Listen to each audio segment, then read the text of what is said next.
Hello बच्चों, let's see this question. Calculate a relative atomic mass of an element which consists of the following isotopes with the indicated relative abundance. हमारे पास isotope दिया हुआ है, उसका isotopic mass दिया हुआ है और उसके नेचुरल एबंडेंस जो है वो गिवन है और हमें रिलेटिव एटॉमिक मास को कैलकुलेट करना है.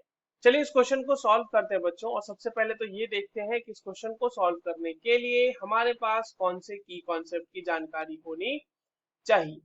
देखिए, की कॉन्सेप्ट की अगर हम बात करें बच्चों, तो ये सवाल हमसे रिलेटिव एटॉमिक मास के बारे में पूछ रहा है, तो यही तो पता होना चाहिए ना हमें कि हाँ, ये रिलेटिव एटॉमिक मास होता क्या है, निकालते कैसे हैं.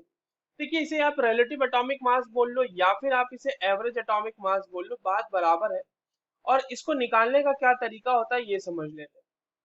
देखिए, this is equals to this summation of जो आपका अबंडेंस होता है ना, आइसोटोपिक मास, तो इसको लिख देते हैं आइसोटोपिक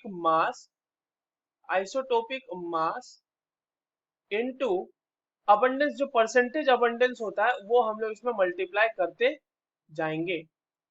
अब ये चीज हमें यूज करनी है यहाँ पे. अब यहाँ पर हमारे पास जो लेट से हम अपना जो है रिलेटिव एटॉमिक मास जिसका हमको फाइंड आउट करना है, जो भी एलिमेंट दिया हुआ है उसका हम मान लेते हैं ए. ठीक है, ए मान लिया हमने इसको कुछ देर के लिए, एवरेज एटॉमिक मास या रिलेटिव एटॉमिक मास.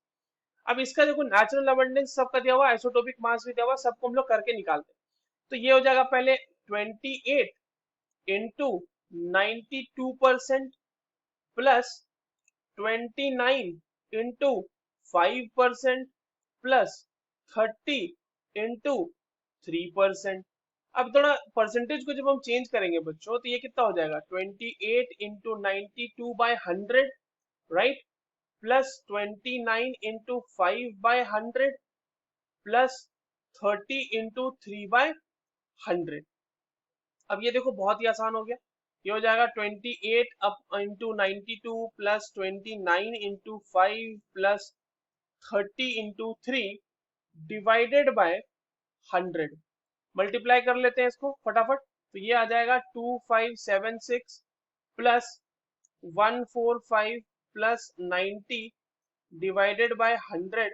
और ये वैल्यू आएगी बच्चों 2811 अपॉन 100 इक्वल्स टू 28.11. तो ये 28.11 जो आया ए का वैल्यू, ये जो 28.11 यही आया है हमारे पास एवरेज या relative atomic mass for the given element. Right, यही हमसे पूछा भी गया था. That's all for this question. I hope you understood this well. All the very best.